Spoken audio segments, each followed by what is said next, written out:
এটা হলো damping frequency আর damping coefficient. যদি আমরা বলি তাহলে ড্যাম্পিং এর পরিমাণ যদি আমাদের বেশি হয়, if we consider the damping is greater than the frequency of natural vibration, damping is greater than যদি frequency of natural vibration হয়, তাইলে আমরা ওখানে দেখেছিলাম ওভার ড্যাম্প মোশন। আমরা বলেছিলাম আমরা ওখানে কোনো অসিলেটরি মোশন পাবো না, ওটা বলেছিলাম আমরা। আমরা কিন্তু সলভ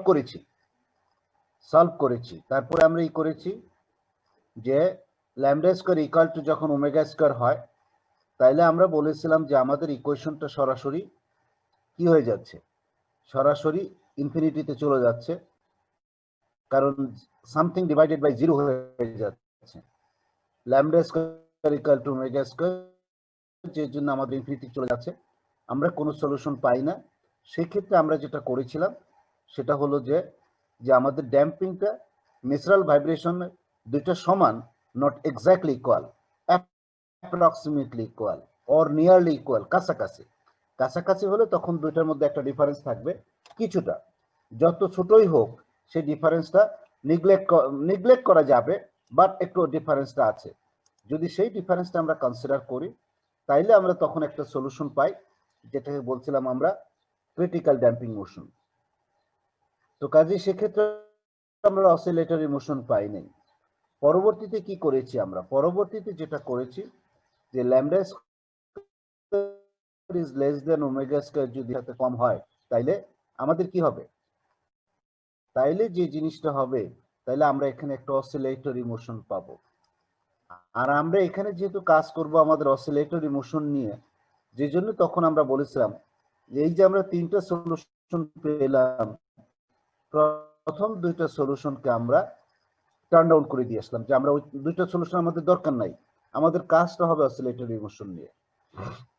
কাজেই 3 নম্বর সলিউশন অর্থাৎ যখন ছিল আমাদের lambda square is less than omega square, তখন আমরা একটা অসিলেট কি হতে পারে? Free vibration, post vibration, damp vibration, derive the differential equation of damped vibration। আমি এখানে যে পর্যন্ত বললাম, তারপরে solve the differential solution একটা গেল। দেন আসতে পারে যে আমাদের এই যে lambda square is greater than omega square, lambda square equal to omega square, lambda square is less than omega square, যে কোনো একটা কন্ডিশন দিয়ে দেওয়া হলো তোমাকে। এই কন্ডিশনটার উপর ভিত্তি করে এই সলিউশনটা তুমি আবার সলভ করো। এই কন্ডিশন যদি হয় তাহলে তার মোশনটা কি ধরনের হবে, তখন তোমাকে সেটা আবার ডিরাইভ করতে হবে। তো তার মানে এখানে কিন্তু অনেকগুলো কোশ্চেন, টপিকস একটা কিন্তু কোশ্চেন কিন্তু অনেকগুলো হতে পারে। তারপরে এখান থেকে আমরা করেছিলাম ওর ড্যাম্প ভাইব্রেশনের জন্য অ্যামপ্লিটিউডটা কি হবে। আমরা বলছিলাম যে অ্যামপ্লিটিউডটা এক্সপোনেনশিয়ালি এ e to the power minus lambda T, এটা এক্সপোনেনশিয়ালি ডাই আউট হয়ে যাচ্ছে ড্যাম্প ভাইব্রেশনের জন্য। তার আমাদের টাইম পিরিয়ডটা আমরা ক্যালকুলেট করেছিলাম। তারপরে লগারিদমিক ডিক্রিমেন্ট আমরা ক্যালকুলেট করেছিলাম। দুইটা কনসিকিউটিভ আমাদের যদি জাস্ট পিক আমরা কনসিকিউটিভ করি আর কি, দুইটা টাইম পিরিয়ডের রেসপেক্টে তাদের মধ্যে আমাদের কতটুকু অ্যামপ্লিটিউড ডিকে করে যাচ্ছে, দুইটা মানে টাইম পিরিয়ডের রেসপেক্টে আবার হাফ টাইম পিরিয়ডের রেসপেক্টেও আমরা দেখার চেষ্টা করেছিলাম যে কিভাবে আমাদের অ্যামপ্লিটিউডটা ডিকে করে যায়, যেটাকে আমরা লগারিদমিক ডিক্রিমেন্ট বলতেছি।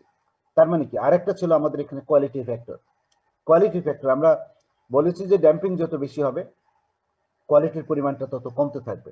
তার মানে যে তোমরা যারা লেখাপড়া করতেছো, তুমি যদি লেখাপড়া বাদ দিয়ে বাইরের কাজ বেশি করো, অটোমেটিক্যালি তোমার সেই কাজটা মাথায় থাকবে, তোমার লেখাপড়ার কথা মাথায় থাকবে না, অটোমেটিক্যালি তুমি তখন ডাল স্টুডেন্ট হিসেবে পরিণত হবা। তাহলে এখানে তার মানে এই যে এক্সপ্লেইন যদি আমরা ব্যাখ্যা করতে চাই, তাহলে এখানে তারপর আমাদের টাইম পিরিয়ড, আমাদের আছে অ্যামপ্লিটিউড, এগুলো এক্সপ্লেইন আমরা ডিরাইভ করেছি কিন্তু প্রত্যেকটাই এগুলো এক্সপ্লেনেশন আসতে পারে। এখান থেকে আমরা দেখেছি জাস্ট হলো একটা দেখেছি মিন লাইফ আমরা এখানে ক্যালকুলেট করেছি। আর একটা কি ক্যালকুলেট করেছি, আরেকটা টাইমে আমরা ক্যালকুলেট করেছি, ওটাকে বলছিলাম আমরা কি জন্য বললাম, ওই এনার্জির রেসপেক্টে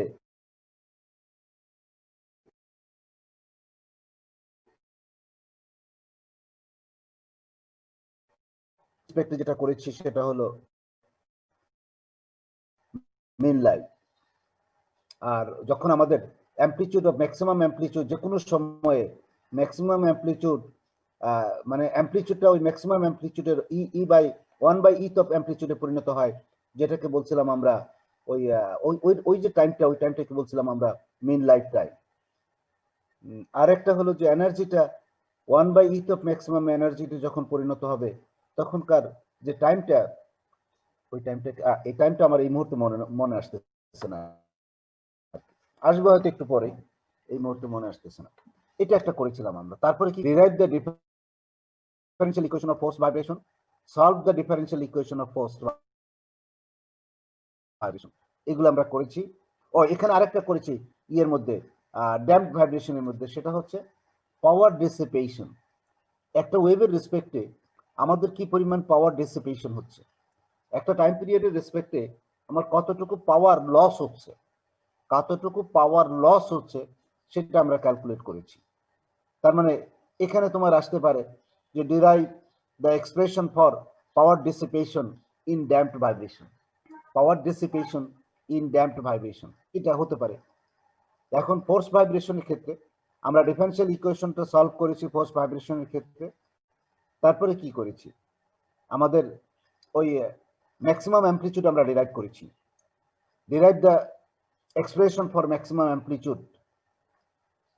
আর এখানে আমরা আরো ডিসকাস করেছি sharpness of resonance, velocity resonance আমরা ক্যালকুলেট করেছি, কখন ভেলোসিটি রেজোনেন্স হবে, ভেলোসিটি রেজোনেন্স কন্ডিশন কি হবে, অ্যাম্পলিটিউড রেজোনেন্স কন্ডিশনটা কি হবে, এটা আমরা ডিরাইভ করেছি।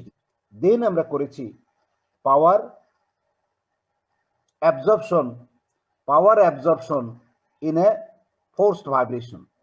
আমরা বলেছিলাম ড্যাম্পিং এর ক্ষেত্রে পাওয়ারটা লস হয়, আর যখন বাইরে থেকে আমরা ফোর্স অ্যাপ্লাই করি তখন পাওয়ার এখানে আমাদের গেইন করে, যে জন্য হয় পাওয়ার অ্যাবজর্পশন। এই যে পাওয়ার অ্যাবজর্পশনটা, তার মানে এখানে পাওয়ার অ্যাবজর্পশন কতটুকু হবে, আমরা একটা অসিলেশনের রেসপেক্টে এভারেজ পাওয়ার অ্যাবজর্পশন কতটুকু হবে সেগুলো আমরা ডিরাইভ করেছি। তার মানে কি, এটা কিন্তু প্রত্যেকটাই, তার মানে derive an expression for power absorption in damped vibration. এখানে what is the maximum power absorption in force vibration, derive the expression for, derive the differential equation of forced vibration. তা আমার হতে পারে derive the expression for maximum amplitude of forced vibration, derive the resonance condition of forced vibration, amplitude resonance condition or velocity resonance condition.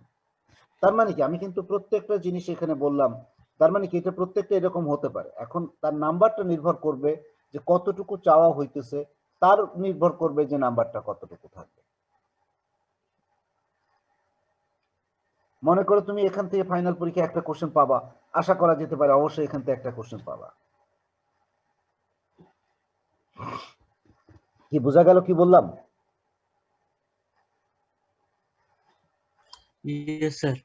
মানে প্রশ্ন আমরা প্রত্যেকটাই কিন্তু question হতে পারে, কিন্তু কোশ্চেনের ধরনটা হবে যে এখানে সাইজ লেন্থ কি হবে, সেটা আমি প্রত্যেকটা কোশ্চেনে বললাম।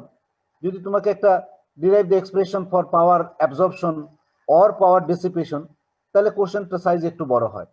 Solve the differential equation damp vibration or force vibration, তখন একটু বড় হবে। এবং তোমাকে যদি বলা হয় explain the logarithmic decrement, explain quality factor, explain the আমাদের ওই জাস্ট হলো মিন লাইফ টাইম, কিভাবে এখানে তুমি ডিরাইভ, এটা এক্সপ্রেশনটা তখন ডিরাইভ করতে হবে। এক্সপ্লেন মানে কিন্তু একটা what is definition, what is this আর এক্সপ্লেন দিস, দুইটা কিন্তু এক না, এটা মাথায় রাখতে হবে। তোমরা যদি এখন বলা হলো যে ডিফাইন ডেফিনেশন তুমি লিখলা, আবার ওই এক্সপ্লেইন দেখা গেল তুমি ডেফিনেশন টুকু লিখেই ছেড়ে দিলা, এক্সপ্লেনে যদি 5 মার্ক থাকে ডেফিনেশনে 2 মার্ক থাকবে, এন্ড তুমি এক্সপ্লেন চাইছে, তুমি ডেফিনেশন দিয়েছো, you will not get more than 2। কারণ এক্সপ্লেন মানে ওটা আর একটু বিস্তারিত বলতে হবে, ওটা সম্পর্কে আরো কিছু তোমার কাছে জানতে চাওয়া হয়েছে। এটা কিন্তু আমার ক্ষেত্রে, শুধু আমার সাবজেক্টের ক্ষেত্রে বলছি না, প্রতিটা ক্ষেত্রে এক্সপ্লেন মানেই তোমাকে একটু ডিটেলস বলতে হবে, ডিসকাস একটু ডিটেল বলতে হবে। ডিসকাস আর এক্সপ্লেন একই জিনিস, কিন্তু ডিফাইন আর হোয়াট ইজ এই দুইটা এক জিনিস, কিন্তু এই দুইটাকে ডিসকাস আর এক্সপ্লেনেশনের সাথে ম্যাচ করালে হবে না।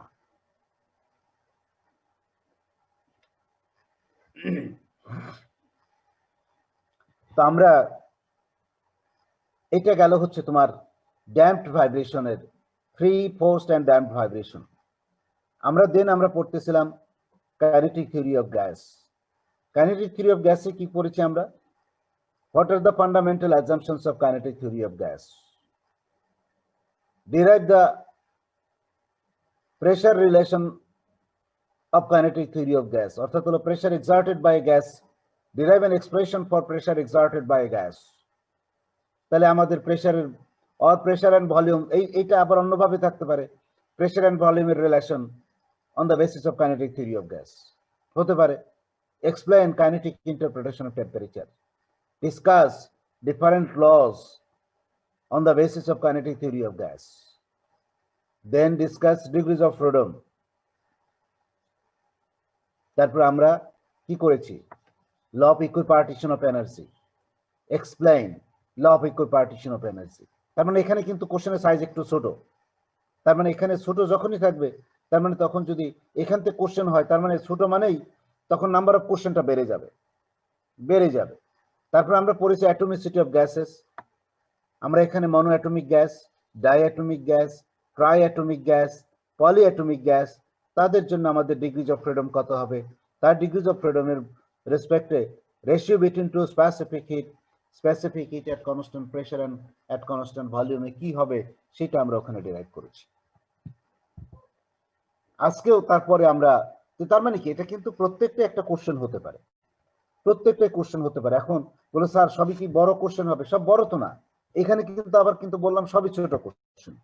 এখানে তুমি ডিসকাস, তুমি এখানে আমি যদি বললাম Dalton's law partial pressure on the basis of kinetic theory of gases, discuss Avogadro's law on the basis of kinetic theory of gases, discuss Graham's law of diffusion on the basis of kinetic theory of gases. কারণ আমরা কিন্তু পড়েছি kinetic থিওরির আলোকে, আমরা কিন্তু এখানে explanation এখন তুমি কাইনেটিক থিওরির আলোকে না দিয়ে তুমি আগে যা পড়ে আইছো সেটা দিয়ে দিলে এটা হবে না তো, কারণ তোমার কাইনেটিক থিওরির আলোকে ব্যাখ্যা করতে হবে।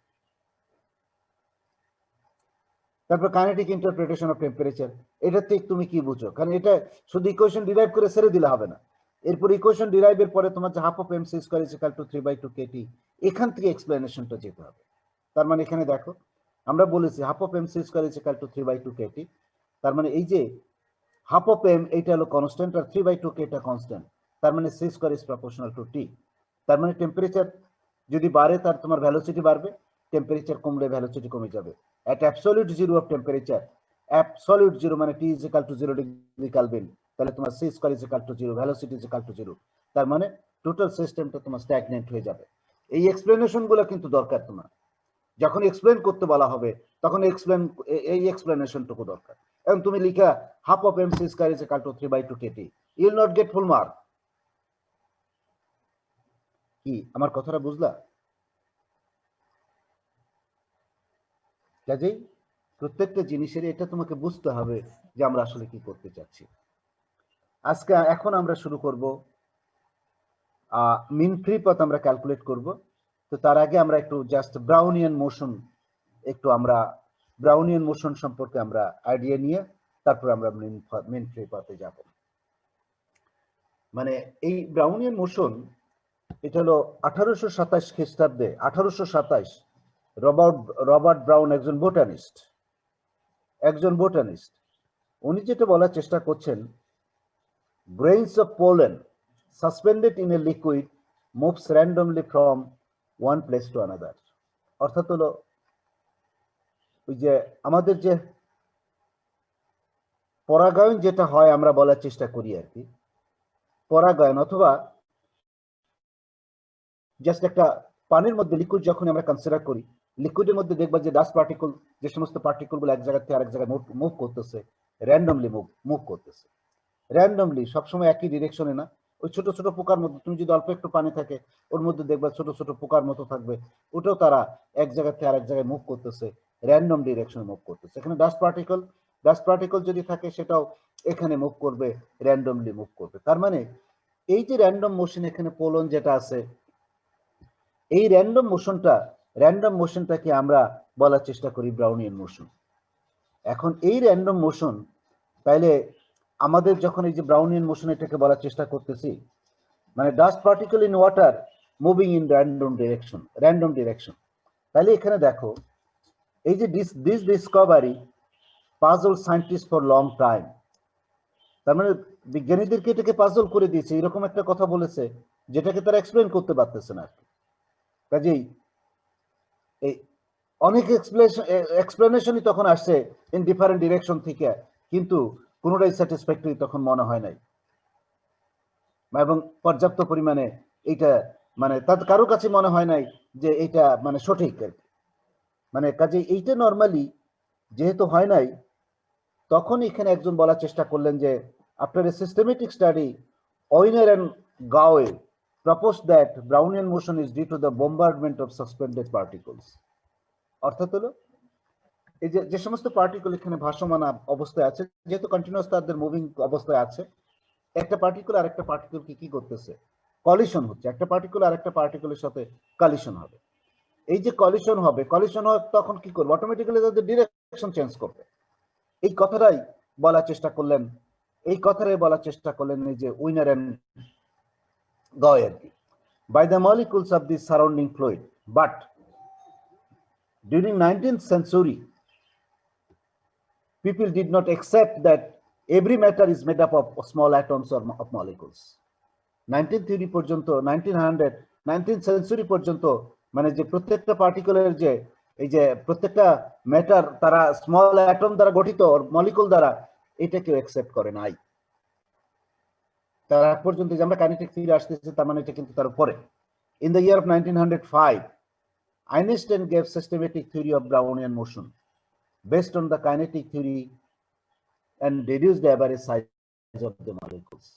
1905 প্রথম আইনস্টাইন এটা জাস্ট এই ব্রাউনিয়ান মোশনটাকে কাইনেটিক থিওরির আলোকে এক্সপ্লেনেশনটা দেওয়ার চেষ্টা করলেন। কাজে দেখো এই যে তার মানে তারা কিন্তু র্যান্ডমলি মুভিং অবস্থায় আছে। আমরা কিন্তু কাইনেটিক থিওরিতে তাই বলেছি, ফান্ডামেন্টাল অ্যাজাম্পশনের মধ্যে তাই পড়েছি। According to the kinetic theory of gas, মানে কাইনেটিক থিওরি গ্যাস বলি আর লিকুইড বলি, দুইটার যে কোনোটার ক্ষেত্রেই any particle in a suspended in a liquid or gas is continuously bombarded for all the direction so that the mean free path is almost negligible. আমরা বলার চেষ্টা করি লিকুইডের ক্ষেত্রে এবং গ্যাসের ক্ষেত্রে প্রত্যেকটার ক্ষেত্রেই এটা যে কোনো সময় যে কোনো ডিরেকশনে মুভ করবে, এবং তারা কন্টিনিউয়াসলি কালিশন হচ্ছে একটার সাথে আরেকটা, এবং বলা হচ্ছে এখানে মিন ফ্রি পাথটা হচ্ছে নেগলিজিবল। তো কাজেই এই যে নেগলিজিবল, এইটার ক্ষেত্রে নর্মালি বলা হয় the motion of the particle in a random and zigzag manner. তখন এই তাদের মোশনটা হবে জিগজ্যাগ ম্যানার আর কি। এই জিগজ্যাগ ম্যানার মিন্স আমি যেখানে একটু আসতেছি, এই জায়গাটা দেখো, এই ফিগারটা দেখো তোমরা, আমাদের এখানে একটু অসংখ্য পার্টিকেল আছে, এটাকে ব্রাউনিয়ান মোশন হিসেবেই ট্রিট করা হয়েছে। দেখো পার্টিকেল এ, এইটা এই পার্টিকেল কলিশনটা কিভাবে হচ্ছে, কলিশন এটা জাস্ট তুমি যে কোনোটার সাথে যে কোনোটা কলিশন হতে পারবে, এটা নিয়ে কোনো সমস্যা নাই। এখানে আমি একটা ফিগার সেটা দেখানোর চেষ্টা করছি যে কলিশনটা কিভাবে হতে পারে। 1 থেকে 2, 2 3, 3 থেকে 4, 4 থেকে 5, 5 থেকে 6, 7, 8, 9, 10, 11, 12, 13, 14।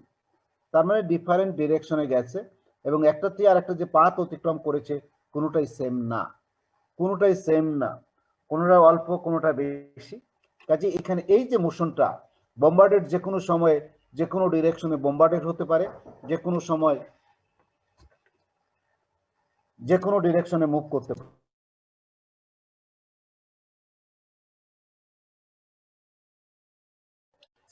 কাজে আমরা এখানে নর্মালি যে জিনিসটা বলার চেষ্টা করি আর কি,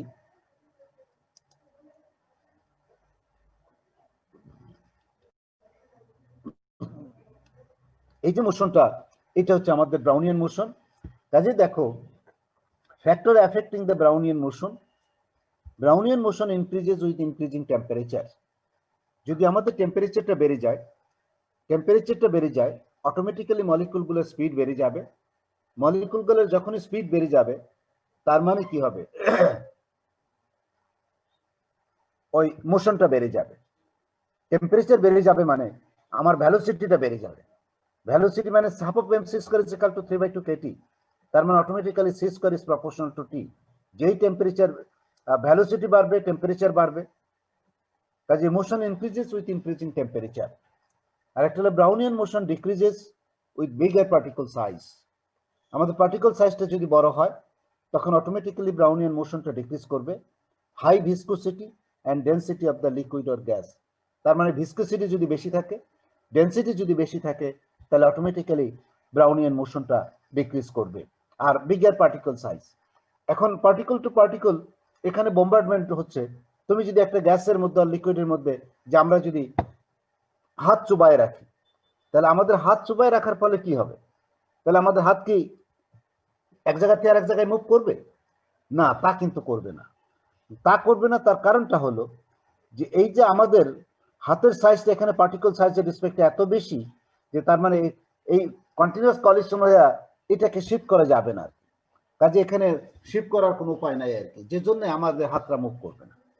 তো এটা আমরা নর্মালি, এইটা হচ্ছে আমাদের ব্রাউনিয়ান মোশন। এখন এই ব্রাউনিয়ান মোশন আমরা নর্মালি কি কনসিডার করতে চাই? আমাদের এখন এই যে মেইন ফ্রি পাথ, আমরা মেইন ফ্রি পাথ ক্যালকুলেট করব। মেইন ফ্রি পাথ ক্যালকুলেট করতে গিয়ে আসলে কিন্তু আমাদের এই দরকারটাই হলো আমাদের ব্রাউনিয়ান মোশন। কাজেই প্রত্যেকটা পার্টিকেল কন্টিনিউয়াস মুভিং অবস্থায় আছে। তাহলে এখান থেকে এই যে 1 থেকে 2, 2 থেকে 3, আমরা মনে করো এই 5 থেকে 6, দেখো আমি জাস্ট একটু বলার চেষ্টা করতেছি, এক এক ধরনের সাইজ পাথ অতিক্রম করেছে। তাহলে এই পাথটুকু বলি, এইটাকে বলি আমরা ফ্রি পাথ মানে দুইটা কলিশন হওয়ার মাঝখানে যে ডিস্টেন্সটা অতিক্রম করেছে এই পাথটা হচ্ছে ফ্রি পাথ। কিন্তু এই ফ্রি পাথটা আমরা কিভাবে মেজার করব?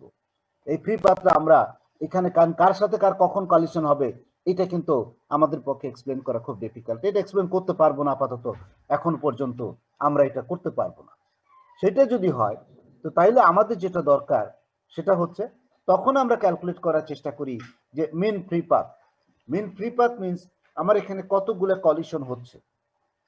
কলিশন হচ্ছে তার রেসপেক্টে আমাদের এখানে জাস্ট কতটুকু পাথ অতিক্রম করলো, কতটুকু কলিশন হইলো এবং তার কতটুকু পাথ অতিক্রম করেছে তার রেসপেক্টে যদি আমরা total path length divided by number of collision, তাহলে আমরা অটোমেটিক্যালি মেন ফ্রি পাথটা পেয়ে যাবো আর কি। কাজে আমরা এখানে বলার চেষ্টা করতেছি, দেখো যে mean free path, the average distance traveled by the molecules between collision is called the mean free path. We can calculate the mean free path on the basis of the kinetic theory of gases. এখানে একটা এক্সাম্পলও দেওয়া আছে। Suppose এখন দেখো এই যে usually the average speed of a gas molecule is several hundred meters per second even at room temperature. Several hundred meters per second even at room temperature. Odor from an open perfume, একটা perfume যদি রাখো, এটা যদি খোলা রাখো ওর মধ্যে গন্ধ বেরিয়ে আসবে। Bottle take some time to reach us even if we are closer to the room. রুমের কাছাকাছি থাকলেও ওখান থেকে গন্ধ আমাদের নাকে আসতে একটু সময় লাগবে। কারণটা কি? কারণটা হলো এখানে বলা হচ্ছে the time delay is because the order of the molecules can not travel straight to us as it আন্ডারগোস A lot of কলিশনস। এর মধ্যে লট অফ কলিশন হবে with the nearby air molecules and move in a zigzag path. আমাদের কাছে straight আসতে পারতেছে না, এখানে air molecule আছে, এয়ার মলিকুলের সাথে র্যান্ডমলি কলিশন হবে, তারা ট্রাভার্স করবে জিগজ্যাগ পথে, আলটিমেট আমাদের কাছে আসবে, যে জন্য আমাদের এখানে একটা টাইম ডিলে হবে। আমরা কিন্তু গন্ধ পাবো নাকে আমরা গন্ধ পাবো, but it will take some time.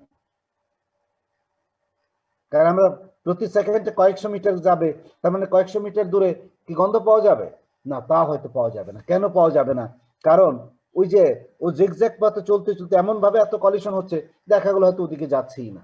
Straight path যাওয়ার কোনো পথই পাচ্ছে না, সে ওই আশেপাশেই ঘুরতেছে, যে জন্য খুব বেশি দূরে সে যেতে পারবে না। কাজে আমরা তাহলে এখন এই মিন ফ্রি পাথটা কিভাবে ক্যালকুলেট করতে পারি সেটা দেখো। আর তা আমরা এখানে সবচেয়ে বড় প্রবলেমটা হলো যে এই যে এখানে আমাদের কতগুলা আমরা এন নাম্বার অফ অ্যাটমস আমরা কনসিডার করতে পারি, যে সেই এন নাম্বার অফ অ্যাটমসটা মনে করো আমাদের জানা আছে মানে if we consider 1 gram molecule of gas, 1 gram molecule of gas যদি আমরা কনসিডার করি তাহলে সেটা হবে আমাদের capital N, which is equal to Avogadro's number. Avogadro's number যদি, তো তার মানে কি এনটাকে আমরা আইডেন্টিফাই করতে পারি, 1 গ্রাম না হোক, 1 গ্রাম মলিকুল না হোক, হাফ গ্রাম মলিকুল হোক, 1/4 গ্রাম মলিকুল হতে পারে। তার মানে কি আমরা কিন্তু ওইটা কয়টা নাম্বার হবে এটা আমরা পেতে পারি। কাজে এখানে আমরা নর্মালি যেটা কনসিডার করব, তাহলে এখন কার সাথে কার কখন কলিশন হবে সেটা একটু ডিফিকাল্ট, যে জন্য আমরা একটা অ্যাজিউম করবো একটা হাইপোথেটিক্যাল সিলিন্ডার আমরা কনসিডার করব, তার রেসপেক্টে আমরা একটু ক্যালকুলেট করার চেষ্টা করব। Between two molecules or between two successive collisions, a molecule moves along a straight path with uniform velocity. একটা নির্দিষ্ট ভ্যালোসিটিতে তাদের মাঝে এই যে তারা যখন এই যে এইখান থেকে এই যে মনে করো 10 থেকে 11 যাচ্ছে, এই ডিস্টেন্সটুকু পাথ করবে, তারা একটা ইউনিফর্ম ভ্যালোসিটিতে যাবে। 11 থেকে 12তে যাবে, এটা একটা ইউনিফর্ম ভ্যালোসিটিতে যাবে, ইউনিফর্ম ভ্যালু। কিন্তু কলিশনের ক্ষেত্রে একটু প্রবলেম তো হয় আমাদের। তাহলে এখানে দেখো এই যে দিস পাথ, তার মানে আমরা যে মিন ফ্রি পাথ, এইখানে দেখো আমরা একটা হাইপোথেটিক্যাল সিলিন্ডার আমরা কনসিডার করার চেষ্টা করতেছি। আমরা বলার চেষ্টা করছি এটা হচ্ছে, দেখো এটা হচ্ছে সেন্টারে একটা মলিকুল, এই সেন্টারে একটা মলিকুল, এই মলিকুলটা মুভ করবে, এই মলিকুলটা মুভ করবে, এই মলিকুলটা যখন মুভ করবে, এই মলিকুলটা কার কার সাথে আঘাত করতে পারবে, কার কার সাথে। আমি একটা হাইপোথেটিক্যাল সিলিন্ডার আমি কনসিডার করতেছি, এবং আমরা কনসিডার করি এইখানে যে আমার একটা মলিকুল মুভ করতেছে, আমরা অ্যাজিউম করতেছি মুভ সবগুলোই করবে, কিন্তু আমরা অ্যাজিউম করতেছি একটা মলিকুল মুভ করছে। সেই মলিকুলটা কিভাবে কলিশন হবে আমরা জাস্ট একটু বলার চেষ্টা করি তোমাদেরকে। সেটা হচ্ছে দেখো এখানে লেখা আছে এই যে হিট হিট হিট হিট, এই যেটা মিস, এইটা মিস, এটা মিস। মিস মানে এর সাথে হিট করবে না, এটার সাথে হিট করবে না, এটার সাথে হিট করবে না, এটার সাথে হিট করবে না। কেন করবে না আমি সেই এক্সপ্লেনেশনে যাব। তো আমরা এখানে দেখো এই মলিকুলের সেন্টার থেকে এই মলিকুলের সেন্টার, একটা মলিকুলের ডায়ামিটার হচ্ছে ডি, তার রেডিয়াস হচ্ছে আর। তাহলে এই মলিকুলের সেন্টার থেকে এই মলিকুলের সেন্টার, মলিকুলগুলো আমরা জানি solid, elastic and hard spear, solid, elastic and hard spear. হওয়ার ফলে কি দাঁড়াচ্ছে, হওয়ার ফলে যে জিনিসটা দাঁড়ায় সেটা হলো যে আমাদের এই একটা পার্টিকল আর একটা পার্টিকলের ভিতরে ঢুকে যেতে পারবে না, ভিতরে ঢুকে যেতে পারবে না। আমার দেখো তুমি আর তোমার পাশে আর একজন আছে, তুমি এখানে বসে আছো, তুমি এখান থেকে উঠবা না, তুমি তাকে টাচ করতে চাচ্ছ, তার মানে তোমার হাতের নাগালের মধ্যে থাকলেই, হাতের নাগালের যে কোনো জায়গায় থাকলে তুমি তাকে টাচ করতে পারবা। কিন্তু হাতের নাগাল থেকে যদি 1 মিলিমিটার দূরেও থাকে, তুমি কি তাকে টাচ করতে পারবা? পারবা না। তোমার একটা রেঞ্জ আছে, একটা হাতের নাগাল আছে, যে এই রেঞ্জের বাইরে তাকে টাচ করতে পারে। টাচ করতে হলে কি করবে, তোমাকে উঠতে হবে, অন্য জায়গায় যেতে হবে, অন্য জায়গায় যেতে হবে। কিন্তু আমরা সেটা অন্য জায়গায় যাইতে আমাকে তো আপাতত তোমাকে অ্যালাউ করছি না। তার মানে তুমি তাকে এখন মার দিতে চাইলেও দিতে পারবা না, যেহেতু আমরা তোমাকে অ্যালাউ করছি না। তাহলে কি করতেছে এই মলিকুলটা, যে সমস্ত মলিকুল, তার মানে এইটার সেন্টার থেকে এইটার সেন্টার, এই ডিস্টেন্সটা কত, এখান থেকে এইটুকু আর এইটুকু আর, তার মানে এটা হলো টুয়াইস আর, আলটিমেট এটা হলো ডায়ামিটার, একটা মলিকুলের ডায়ামিটার। তার মানে কি ডি ডিস্টেন্সে যখন থাকবে, ডি ডিস্টেন্সের মধ্যে যখন থাকবে, তখন তাদের মধ্যে কলিশন হবে। তার মানে এইটার সেন্টার থেকে এইটার সেন্টার ডি ডিস্টেন্স, এদিকেও জাস্ট আরেকটা মলিকুল যার সেন্টারটা হবে ডি ডিস্টেন্স।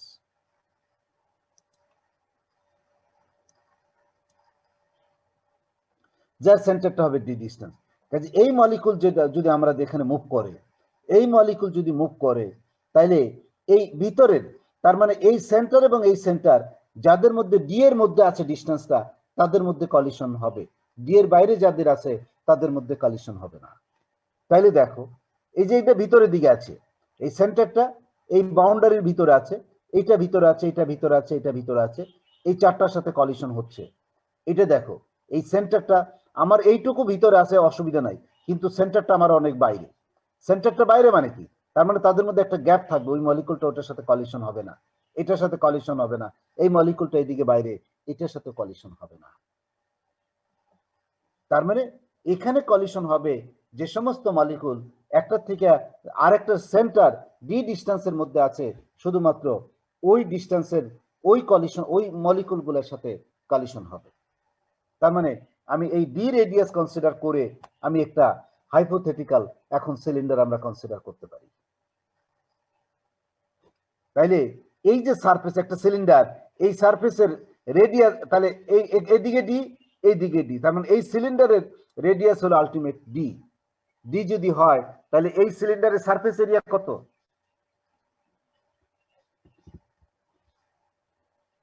একটা সিলিন্ডার তার টপ সারফেস তার এরিয়া কত?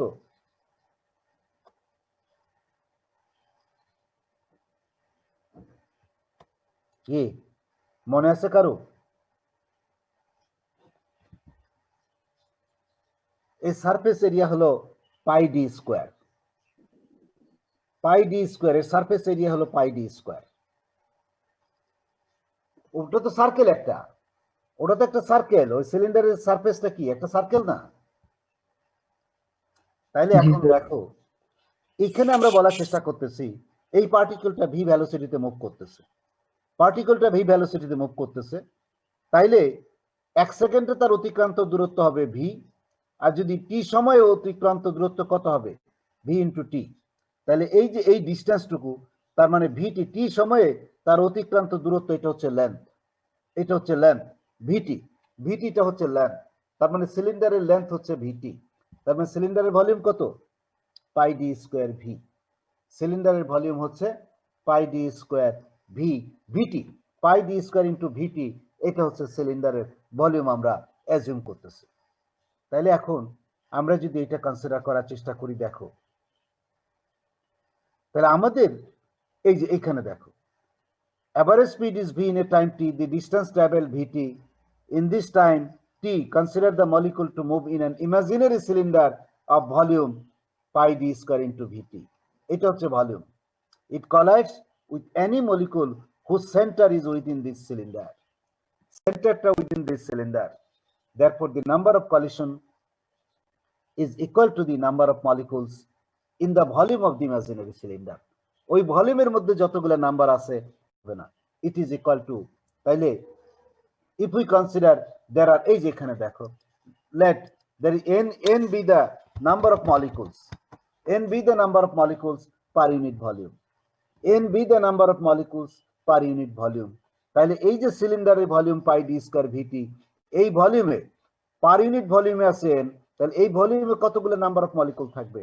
তাহলে পাই ডি স্কয়ার ভিটি ইনটু n, এতগুলো নাম্বার অফ মলিকুল থাকবে। The total path length divided by the number of collision in time t is the mean free path। তাহলে mean free path দেখো distance traveled divided by number of collision। তাহলে এইটার number of collision হলো pi D square VT N, আর distance travel হলো VT divided by pi D square V, pi D square N pi D square VT. তাহলে কি থাকলো? 1/n পাই D square.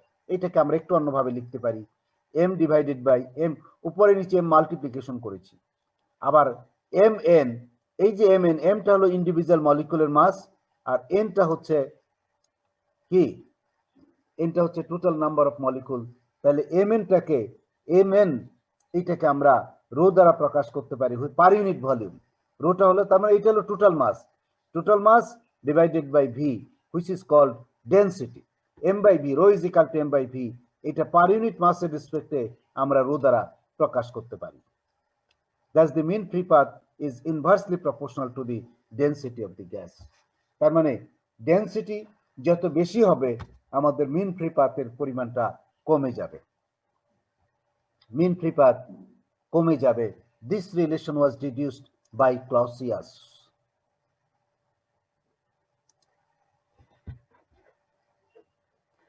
Clausius এটা deduce করেছে যে 1 by pi d square 1 by pi d square rho।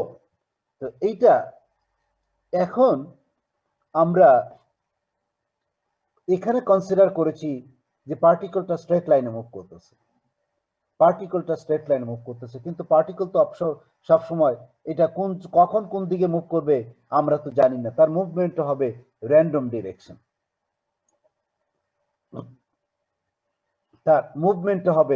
Random direction, suppose যদি তার মুভমেন্টটা 90 ডিগ্রিতে হয়, স্ট্রেট হতে পারে 90 ডিগ্রি, হতে পারে 45 ডিগ্রি। আমি যদি কনসিডার করি এরকম, দেখো তাইলে কি হবে, অর্থাৎ হলো যদি স্ট্রেট লাইন ডিরেক্ট কলিশন হবে, ডিরেক্ট যদি আমাদের এখানে যেটা কনসিডার করতে হবে সেটা হচ্ছে অ্যাভারেজ, মানে কি আমরা যেহেতু জিগজ্যাগ পথে হবে তার মানে যে কোনো অ্যাঙ্গেলে কিন্তু যে কোনো সময় কলিশন হতে পারে, যে কোনো অ্যাঙ্গেলে যখন যে কোনো সময় কলিশন হবে, তাহলে আমরা এখানে কনসিডারেশনটা আসতেছে যদি 0 ডিগ্রি বলা হয় ডিরেক্ট কলিশন, এটাকে বলি আমরা head on collision, direct collision 0 degree.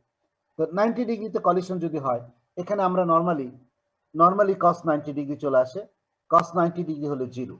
আর যদি আমি cos 0 ডিগ্রি, আমি সাইনের ক্ষেত্রে হলে sin 0 যদি হয় তখন 0 হয়ে যাবে, sin 90 ডিগ্রি 1। আবার যদি 45 ডিগ্রি আমি কনসিডার করি তাহলে কি হবে, √2, 1/√2, 45 ডিগ্রিতে 1/√2। তাইলে নর্মালি যে জিনিসটা আমরা এখানে কনসিডার করি, তার মানে সাইন অর কস যেটাই আসুক, আমার একবার 0, একবার 1/√2, একবার হচ্ছে 1। তার মানে আমাদের এখানে রান করতেছে এর মাঝখানে 1 এবং √2 এর মাঝে, তার মানে কি √2 চাইতে 1/√2 চাইতে 1, এটা বাড়তে বাড়তে 1 এ চলে গেল, আবার 1/√2 তে কমতে কমতে 0 তে চলে গেল। আমি যদি এটাকে অ্যাভারেজ করি, অ্যাভারেজ করলে আসলে কি হবে, তাহলে অ্যাভারেজ ভ্যালু যেটা হবে সেটা হচ্ছে 1/√2, অর্থাৎ হলো 45 ডিগ্রি। সেই জন্য যেহেতু কলিশন যে কোনো ডিরেকশনে আমার যে কোনো সময় হতে পারে, কাজে এই যে এখানে যেটা বলা হয়েছে আপনার সাম ডিটেল ক্যালকুলেশনটা এটাই যে আমার 0 ডিগ্রি থেকে যদি 90 ডিগ্রি আমরা কনসিডার করি, যে কোনো ডিরেকশনে আমার কলিশন হবে, যে কোনো ডিরেকশনে আমার কলিশন হয়, যে কোনো অ্যাঙ্গেলে কলিশন হতে পারে, তাদের মিনটা কত হবে, মিনটা হচ্ছে আমাদের 1/√2 এইটা আসবে, 45 ডিগ্রি হচ্ছে আমাদের মিন। তাহলে অটোমেটিক্যালি ওই যে এক্সপ্রেশনটা 1/n পাই ডি স্কোয়ার, এই যেটা 1/n পাই ডি স্কোয়ার, এটাকে একটু মডিফাই করলাম আমরা, এইখানে আমাদের এই √2 টার্মটা ডিউ টু 45 ডিগ্রির জন্য চলে আসবে। 1/√2, তারপরেরটুকু সব ঠিক আছে, তারপরেরটুকু পরে যা করেছি এখানেও তাই, ওই m নিয়ে আসছি, m divided by √2 pi D square. তার মানে এই আমরা ওই অতিরিক্ত √2টা এই ডিউ টু 45 ডিগ্রি, মানে জাস্ট 0 ডিগ্রি হবে একরকম, 90 ডিগ্রিতে হবে একরকম, 45 ডিগ্রিতে হবে একরকম, ইন বিটুইন 90 টু 45 এটা আমরা, অর্থাৎ 90 থেকে 0 ডিগ্রি গেলে কমতে থাকবে, আবার যদি আমি কস ফাংশন আমি কনসিডার করি 0 থেকে 90 ডিগ্রি গেলে বাড়তে থাকবে। বাট আমার এভারেজ যেটা হবে দুইটা ক্ষেত্রেই ও আমাদের 1/√2। কাজে আমরা ইন জেনারেল এইটাকে জেনারেল রিলেশন হিসেবে আমরা ট্রিট করি 1/√2 n পাই ডি স্কয়ার। এটা হচ্ছে আমাদের ল্যামডা ইজ ইকুয়াল টু, এটা হলো মিন ফ্রি পাথ। তাইলে এখানে দেখো আবার mean free path is inversely proportional to number density. When the number density increases, the molecular collision increases. Density যখন increase করবে, collision increases, so it decreases the distance traveled by the molecule before collision. তাহলে automatically আমাদের এই rho যত বাড়তে থাকবে, আমাদের number of collision বাড়তে থাকবে, মেন ফ্রি পাথটা আমাদের কমে যাবে। এখান থেকে দেখো আবার এটাকে আরেকটু ডিটেলস করতে পারি, আমরা কি করতে পারি, আমরা জানি PV is equal two RT, যদি 1 গ্রাম অফ মোল গ্যাস নেই হুইচ ইজ ইকুয়াল টু এনকেটি, তাহলে পি ইজ ইকুয়াল টু কত, n/v কেটি, আবার n/v is equal to small n, number of molecules per unit volume, small n, তাহলে n is equal to number of molecules which is equal to p/kT, which is equal to p/, এখান থেকে দেখো p/kT। তাইলে এই যে n is equal to P by KT, তাহলে ওই যে ল্যামডার ক্ষেত্রে আমরা এই n এর মানটা এখান থেকে বসাই দিব। এই যে রুট টু n, এই n is equal to P by KT, তাহলে দেখো 1/√2 pi D square KT by P, or KT divided by √2 pi D square P. তার মানে আমার এখানে প্রেসার আছে, নাম্বার অফ মলিকুলসটা নাই, প্রেসার আছে, টেম্পারেচার আছে। তো যদি থাকে তাহলে এখানে আমরা কারণ বোল্টজম্যান কনস্ট্যান্টের মান আমরা জানি, √2 পাই এটার মান আমরা জানি, তার মানে ডায়ামিটার যদি আমার জানা থাকে তাহলে অটোমেটিক্যালি এখান থেকে মিন ফ্রি পাথটা আমরা পেয়ে যেতে পারি। আর যদি আমাদের নাম্বার অফ কলিশন কতটুকু হবে, নাম্বার অফ মলিকুলস কতগুলো আছে, সেটা আমরা এখান থেকে ক্যালকুলেট করতে পারি if we know the P and T, এটা আমরা বলতে পারতেছি। কাজে দেখো mean free path increases with increasing temperature, temperature বাড়লে মেন ফ্রি পাথটা বেড়ে যাবে। As the temperature increases, the average speed of each molecule will increase. It is the region where the smell of hot sizzling food reaches several meters away from smell of cold food. অর্থাৎ normally গরম খাবার যদি থাকে আর cold খাবার যদি দুটো একই জায়গায় থাকে, কোল্ডেরটা চাইতে গরমটার গন্ধটা তুমি আগে পাবা, দূরে পাবা। তার কারণ ওই যে মলিকুলটার স্পিড বেশি, due to speed of the molecules you get earlier, মানে just a sizzling food reaches several meters away than smell of cold food. Cold food এর গন্ধ চাইতে তুমি গরম খাবারের গন্ধ একটু তাড়াতাড়ি পাবা। mean free path increases with the decreasing pressure of the gas and the diameter of the gas molecules. এটা গেল হচ্ছে আমাদের মেন ফ্রি পাথ। আমরা এখন শুরু করব আসলে ফার্স্ট ল অফ থার্মোডায়নামিক্স। আমরা কাইনেটিক থিওরি শেষ করলাম। বলো দেখি এখানে কোন কোশ্চেন আছে কিনা তোমাদের।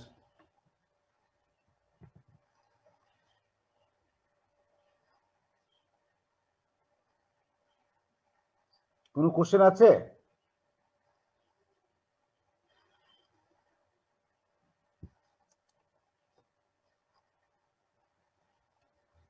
এই তোমরা কি আমার কথা শুনতে পাও? Hello, Yes, sir. তোমাদের কোনো কোশ্চেন টোশ্চেন নাই এখানে?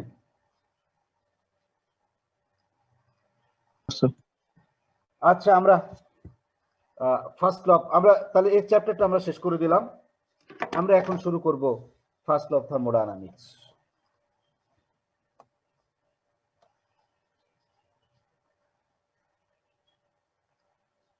তো আমরা ফার্স্ট ল অফ থার্মোডায়নামিক্স আমরা পড়বো, তার আগে অনেক কিছু একটু দেখে নেই, তারপরে আমরা ফার্স্ট লতে যাব। এই চ্যাপ্টারটা আমরা বলতে চাচ্ছি ফার্স্ট ল অফ থার্মোডায়নামিক্স। প্রথমে দেখো non adiabatic process, adiabatic process, isothermal process. আমরা প্রথমে নন অ্যাডিয়াব্যাটিক প্রসেস পরে আসতেছি একটু, আইসোথার্মাল প্রসেস, অ্যাডিয়াব্যাটিক প্রসেস। আমরা যদি কোনো একটা গ্যাসিয়াস সিস্টেম আমরা কনসিডার করি, গ্যাসিয়াস সিস্টেম আমরা যদি কনসিডার করি, তাইলে যদি ওর ভলিউমটাকে যদি কনস্ট্যান্ট রাখি, ভলিউমটাকে যদি কনস্ট্যান্ট রেখে ওর উপর প্রেসার প্রয়োগ করি,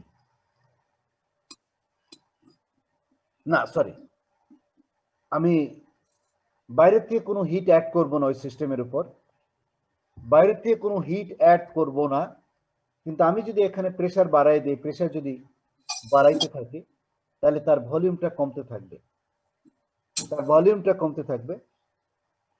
অ্যাট দ্য সেম টাইম যেহেতু ভলিউমগুলো কমতে থাকবে, মলিকুলগুলোর নাম্বার অফ কলিশনটা বেড়ে যাবে, নাম্বার অফ কলিশনটা বেড়ে যাবে, মেন ফ্রি পাথ কমে যাবে, মলিকুলগুলার মানে জাস্ট গ্যাসিয়াস সিস্টেমের টেম্পারেচারটা বেড়ে যাবে, গ্যাসিয়াস সিস্টেমের টেম্পারেচারটা বেড়ে যাবে। আমরা কিন্তু বাইরে থেকে কোনো হিট সাপ্লাই দেই নাই, বাইরের থেকে কোনো হিট সাপ্লাই দেই নাই, আর ভিতর থেকে যদি কোনো হিট বাইরে বের হতে না দিই, ভিতর থেকে যদি কোনো হিট বের হতে না দেই, তাহলে আমরা যদি এখন বাইরেতে একটা প্রেসার প্রয়োগ করি, প্রেসার প্রয়োগ করার ফলে অটোমেটিক্যালি ওই গ্যাসিয়াস সিস্টেমের আমাদের টেম্পারেচারটা বেড়ে যাবে, ওই গ্যাসিয়াস সিস্টেমের আমাদের টেম্পারেচারটা বেড়ে যাবে। এই যে টেম্পারেচারটা বেড়ে যাচ্ছে, আমরা কিন্তু হিট সাপ্লাই দেই নেই বাইরের থেকে, অর্থাৎ DQ is equal to zero, DQ is equal to zero. তাইলে এবং ও শেষ বাইরের থেকেও হিট সাপ্লাই দেই নাই, আর ভিতর থেকেও আমরা বাইরে বেরোতে দিচ্ছি না, তাহলে তখন তাকে আমরা সিস্টেমটাকে বলার চেষ্টা করি অ্যাডিয়াবায়োটিক সিস্টেম। তখন তাকে আমরা বলার চেষ্টা করি অ্যাডিয়াবায়োটিক সিস্টেম। আবার আইসোথার্মাল সিস্টেম, যে আমরা আইসোথার্মাল সিস্টেম কোন একটা গ্যাসের সিস্টেমকে যদি আমরা কম্প্রেস করি, যদি কোনো আমরা গ্যাসের সিস্টেমকে যদি কম্প্রেস করি, তাহলে কি করবে? ওর টেম্পারেচারটা বেড়ে যাবে, টেম্পারেচারটা বেড়ে যাবে। এখন আমি যদি ওকে বাইরে থেকে হিট সাপ্লাই, ওই হিট যদি বাইরে বেরোতে দেই, হিট যদি বাইরে বেরোতে দেই, তাহলে কি হবে? তাহলে ওর টেম্পারেচার যেটা বাড়ার কথা ছিল সেটা বাড়বে না, যেটা বাড়ার কথা ছিল সেটা ওই টেম্পারেচারটা বাড়বে না, বাড়বে না। আবার এটা আমি বলছি যদি কম্প্রেসড করি, আমি যদি এক্সপ্যান্ড করি, আমি যদি এক্সপ্যান্ড করি তাহলে কি হবে? আমি এক্সপ্যান্ড করলে ওর টেম্পারেচারটা ফল করে যাবে, কিন্তু আমি তো টেম্পারেচার ফল করাতে চাচ্ছি না, টেম্পারেচার আমি কনস্ট্যান্ট রাখতে চাচ্ছি, তাহলে তখন বাইরে থেকে হিট সাপ্লাই দিতে হবে। টেম্পারেচার ও অ্যাডিয়াবেটিক সিস্টেম আমি এটা বলি নাই, অ্যাডিয়াবেটিক সিস্টেমের ক্ষেত্রে যদি কম্প্রেস করি টেম্পারেচারটা বেড়ে যাবে, বাইরে থেকে হিট সাপ্লাই দিচ্ছি না। আবার যদি এক্সপ্যান্ড করি টেম্পারেচারটা ফল করে যাবে, টেম্পারেচারটা ফল করে যাবে। আর আইসোথার্মাল সিস্টেমের ক্ষেত্রে আমার টেম্পারেচারটা কনস্ট্যান্ট রাখতে হবে, কনস্ট্যান্ট রাখতে গিয়ে যদি আমি কম্প্রেস করি তাহলে হিট সিস্টেম থেকে বাইরে বের হতে দিতে হবে, আর যদি আমি এক্সপ্যান্ড করি তাহলে বাইরের থেকে হিট ভিতরে ঢুকতে দিতে হবে। একটা হচ্ছে আমাদের অন দ্য সিস্টেম, আর একটা হচ্ছে বাই দ্য সিস্টেম। অর্থাৎ যখন হিটটা বাইরে বেরিয়ে যাচ্ছে তার মানে এটা হলো বাই দ্য সিস্টেম, যখন আমি কম্প্রেস করতেছি, আর যখন আমি এক্সপ্যান্ড করব তখন ওই সিস্টেমের উপর কাজ করবে অন দ্য সিস্টেম। এই যে এখন তার মানে এই সিস্টেমটাকে আমরা বলার চেষ্টা করি আইসোথার্মাল কেসের ক্ষেত্রে, আইসোথার্মাল কেসের ক্ষেত্রে আমার রাখতে গিয়ে হিট আদান প্রদান হবে, এক্সচেঞ্জ হবে। টেম্পারেচার কনস্ট্যান্ট রাখতে গিয়ে হিট আমার বাইরে বেরোতেও দিতে হতে পারে, আবার বাইরে থেকে ঢুকতে হতেও দিতে পারে। আর অ্যাডিয়াবেটিক সিস্টেমের ক্ষেত্রে আমি যেহেতু হিটটাকে বাইরে থেকে ঢুকতে দিব না, ভিতর থেকে বেরোতে দিব না, তখন অটোমেটিক্যালি আমাদের টেম্পারেচারটা ফল করবে। তাহলে এইটা হলো আমাদের একটা অ্যাডিয়াবেটিক সিস্টেম, আর একটা হলো আইসোথার্মাল সিস্টেম। আবার নন অ্যাডিয়াবেটিক সিস্টেম, নন অ্যাডিয়াবেটিক সিস্টেম, এই যে আইসোথার্মাল সিস্টেম যেটা আমরা বলতেছি এটাকে কিন্তু আমরা নন অ্যাডিয়াবেটিক, কারণ নন অ্যাডিয়াবেটিক মানে কি? তার মানে the system is not adiabatic, তার মানে হিট ইজ নট কনস্ট্যান্ট। আর অ্যাডিয়াবেটিক সিস্টেমের ক্ষেত্রেও নন অ্যাডিয়াবেটিক সিস্টেম তার মানে আমরা যে কোনো প্রসেস যখন হিট আদান প্রদান হবে তখন ওইটাকে আমরা নন অ্যাডিয়াবেটিক বলতে পারি। তো এখন এই যে নর্মালি আমরা বলার চেষ্টা করি এট দ্য সারফেসের ক্ষেত্রে, মনে করো এই যে তোমার সকালবেলা অনেক শীত, অনেক ঠান্ডা লাগতেছে, আমার কিন্তু ওই সানলাইট আসতেছে, এখন সানলাইট আসতেছে, সানলাইট আসার ফলেও দেখা যাবে যে এনভায়রনমেন্টে অনেক টেম্পারেচার কম আছে। কিন্তু আমরা নর্মালি যেটা করি এই অ্যাটমসফিয়ারের ক্ষেত্রে একটু উপরের দিকে যদি আমরা কনসিডার করি তাহলে এখানে atmosphere normal number of particle কমে যায়, এখানে হিট এক্সচেঞ্জটাও কম হয়, এটাকে নন অ্যাডিয়াবেটিক হিসেবে অ্যাডিয়াবেটিক হিসেবে ট্রিট করি। বাট নিয়ার দ্য সারাউন্ডিংস এর কাছে তখন ওখানে যে সমস্ত পার্টিকেল আছে তার মানে কিছু হিট এক্সচেঞ্জ হবেই, সারফেস যেটা অ্যাবজর্ব করতেছে আবার এটা রিলিজ করবে। রিলিজ কাকে করবে? ও সারাউন্ডিংসে যে থাকবে তার কাছে সে রিলিজ করবে, তখন এই সিস্টেমটাকে আমরা নন অ্যাডিয়াবেটিক হিসেবে ট্রিট করি আর কি। তার মানে there is an addition of heat in the any system, gaseous system, by conduction, turbulent mixing or radiation, যে কোনো ভাবেই এটা আমার হিট অ্যাডিশন হতে পারে, এটাকে আমরা নন অ্যাডিয়াবেটিক হিসেবে আমরা ট্রিট করি। নন অ্যাডিয়াবেটিক সিস্টেম আর আইসোথার্মাল সিস্টেম আমরা একই হতে পারে, কারণ একই হতে পারে আর কি, কারণ আমরা যেহেতু হিট সাপ্লাই আমরা দিচ্ছি না। তাহলে এখন দেখো আমরা এখান থেকে জাস্ট তাহলে আমরা এখানে দেখলাম non adiabatic system, adiabatic system, isothermal system. আবার সিস্টেমটা আইসোবেরিক হতে পারে, আইসোকোরিকও হতে পারে। আইসোবেরিক হবে তখনই যখন আমরা প্রেশারটা কনস্ট্যান্ট থাকবে। প্রেশারটা যদি কনস্ট্যান্ট থাকে তখন সিস্টেমটাকে বলি আমরা আইসোবেরিক সিস্টেম। আর প্রেশার যদি কনস্ট্যান্ট থাকে তাহলে যদি আমরা এর ভলিউম বাড়াই দিই, প্রেশার কনস্ট্যান্ট, ভলিউম বাড়াই দিলে আবার টেম্পারেচারটা কমে যাবে, ভলিউম বাড়াই দিলে টেম্পারেচারটা কমে যাবে, আবার যদি ভলিউম কমাই দিই তাহলে টেম্পারেচারটা বেড়ে যাবে, টেম্পারেচারটা বেড়ে যাবে, তখন তাকে আমরা বলি, কিন্তু আমাদের প্রেশারটা কনস্ট্যান্ট, এটাকে বলি আমরা আইসোবেরিক সিস্টেম। আবার আইসোবেরিক সিস্টেম তার মানে এটা কিন্তু যদি আমি হিট এখানে ঢুকতে না দেই, আবার যদি হিট ঢুকতে দেই এক্সপ্যান্ড করার ক্ষেত্রে, তাহলে আমার টেম্পারেচারটা কনস্ট্যান্ট হবে, তাহলে তখন হয়ে যাবে আমার আইসোথার্মাল। আবার যদি হিট ঢুকতে না দেই তাহলে টেম্পারেচারটা ফল করে যাবে, তখন হয়ে যাবে অ্যাডিয়াব্যাটিক, তখন হয়ে যাবে অ্যাডিয়াব্যাটিক। তার মানে এট কনস্ট্যান্ট প্রেশার যখন থাকবে তখন তাকে আমরা বলার চেষ্টা করি এই সিস্টেমটা হলো আইসোবেরিক সিস্টেম। আবার যদি ভলিউমটা কনস্ট্যান্ট রাখি, ভলিউমটা কনস্ট্যান্ট রাখি, তাইলে আমাদের ভলিউম কনস্ট্যান্ট, সেক্ষেত্রে এইটা প্রসেসটাকে বলি আমরা আইসোকোরিক প্রসেস, আইসোকোরিক প্রসেস। এখন ভলিউম কনস্ট্যান্ট রাখতে গেলে এখানে কিন্তু বাইরে থেকে যদি হিট দেই, বাইরে থেকে যদি হিট ঢুকাই, হিট ওই সিস্টেমের মধ্যে দিতে চেষ্টা করি, তাহলে কি করবে, ওর ভলিউমটা বাড়ার চেষ্টা করবে, তখন আমাকে অটোমেটিক্যালি প্রেশারটা বাড়াতে হবে, প্রেশারটা বাড়াতে হবে ভলিউম কনস্ট্যান্ট রাখার জন্য, ভলিউম কনস্ট্যান্ট রাখার জন্য প্রেশার আমার বাড়াতে হবে, তখন অটোমেটিক্যালি টেম্পারেচারটা বেড়ে যাবে, তখন অটোমেটিক্যালি আমাদের টেম্পারেচারটা বেড়ে যাবে। আবার যদি আমরা ওই সিস্টেম থেকে হিটটাকে বের করে নিয়ে যাই, হিটটাকে বের করে নিয়ে যাই, তাহলে অটোমেটিক্যালি ভলিউমটা কমে যাবে, কিন্তু আমার ভলিউমটা কনস্ট্যান্ট রাখতে গিয়ে তখন কি করতে হবে, প্রেশারটাকে কমায় দিতে হবে, প্রেশারটাকে কমায় দিতে হবে, তাইলে তখন আমরা ওই সিস্টেমটাকে তখন বলতে পারবো আইসোকোরিক প্রসেস। তবে এখন একটা জিনিস চিন্তা করো, এই যে শীতের দিনে আমরা অনেক বাসাতে অনেকেই ফ্লাক্স ব্যবহার করি গরম পানি খাওয়ার জন্য, চা খাওয়ার জন্য ফ্লাক্স ব্যবহার করি।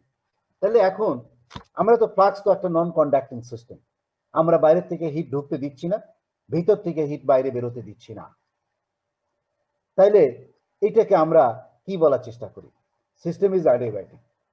আবার এখানে একটা জিনিস চিন্তা করো, তো এই যে টেম্পারেচার কনস্ট্যান্ট তুমি রাখলা 100 ডিগ্রি সেন্টিগ্রেডের প্রায়, কিন্তু এটা কতক্ষণ পর্যন্ত এখানে থাকবে, কতক্ষণ পর্যন্ত টেম্পারেচার, কি এই গরম পানি কি একবার রাখা কি 7 দিন খাওয়া যাবে, তা খাওয়া যাবে না, ওটা দেখা যাবে যে 12 ঘন্টা, বড় জোর আমরা হয়তো 24 ঘন্টা ইউজ করব, তারপরে তো ওইটার গরম কমে গেছে, এমনি কমে গেছে, তার মানে ওটা কি করতেছে, হিটটা লস করতেছে, হিটটাকে সে লস করতেছে।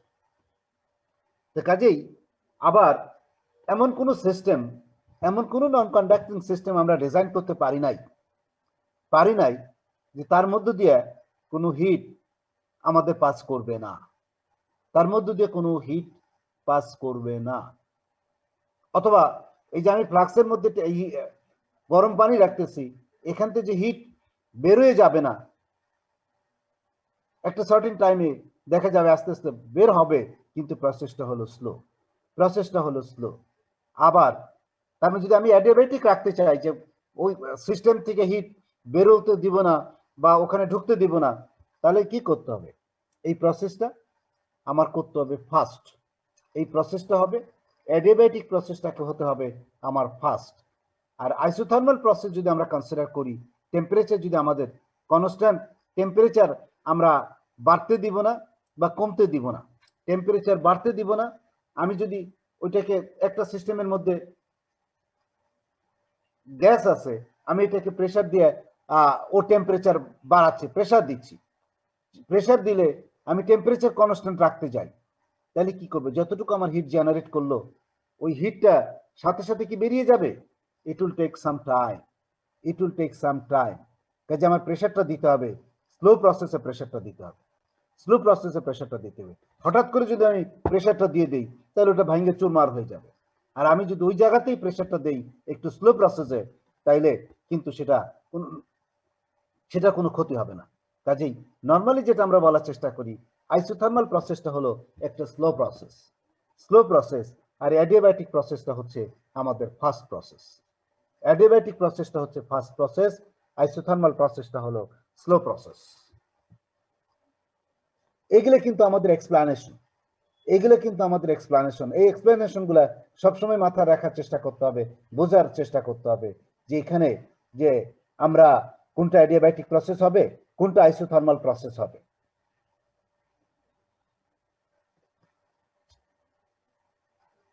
তো আমরা এখন দেখার চেষ্টা করব specific heat at constant volume and constant pressure. আমরা সিপি এবং সিবির যদিও রেশিও আমরা দেখে আসছি, কিন্তু এখানে আমরা একটু দেখতে চাই, এগুলা একটু লাগবে আমাদের এখানে, কাজে এটা আমরা নিয়ে আসছি টপিকসটা এখানে। আমরা জানি স্পেসিফিক হিট, তারপরেও এখানে নিয়ে আসার চেষ্টা করছি। তা আমাদের স্পেসিফিক হিট যেমন দেখো এখানে আমরা বলার চেষ্টা করি, এখানে আমরা বলার চেষ্টা করতেছি যে আমার থার্মোডাইনামিক্স এর ক্ষেত্রে আমাদের স্পেসিফিক হিটটা ভেরি ভেরি ইম্পর্টেন্ট। কাজে আমরা এখানে যদি দুইটা ভাবে ডিফাইন করেছি, একটা constant pressure and constant volume, দুইটা কেন হলো দেখো এখানে আমরা একটু আসার চেষ্টা করি। এই জায়গাতে consider a gas of mass m at pressure p and volume v. If the gas is compressed, there is rise in temperature, যা আমি এতক্ষণ বললাম। In this case, no heat has been supplied to the gas to rise its temperature. তার মানে কি, temperature বাড়ানোর জন্য আমরা কোনো হিট সাপ্লাই দেই নাই। তাইলে আমরা জানি specific hit C is equal to H by m theta. এইচটা হলো অ্যামাউন্ট অফ হিট, থিটা হলো ইনক্রিজ ইন টেম্পারেচার, আমি লিখেছি। থিটা লিখতে পারো, টিও লিখতে পারো, যে কোনো জিনিস এখানে লিখতে পারবা। তো যে কোনো জিনিস লিখতে পারবা এখানে।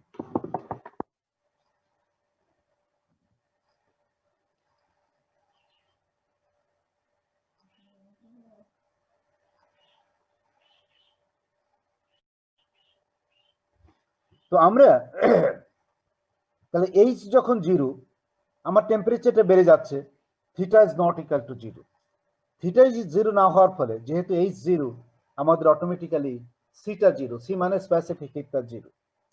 আবার অন দি আদার হ্যান্ড, যদি আমরা হিট সাপ্লাই দেই এই গ্যাসের মধ্যে, গ্যাসটা কি করবে, তখন এক্সপ্যান্ড করবে, টেম্পারেচারটা বাড়বে না।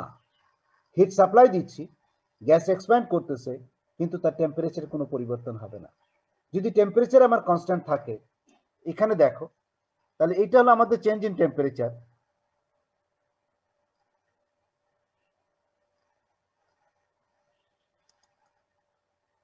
আচ্ছা, এই যে এইখানে এটা হচ্ছে আমাদের এইচ, এটা হচ্ছে আমাদের এইচ, এটা হচ্ছে আমাদের এম।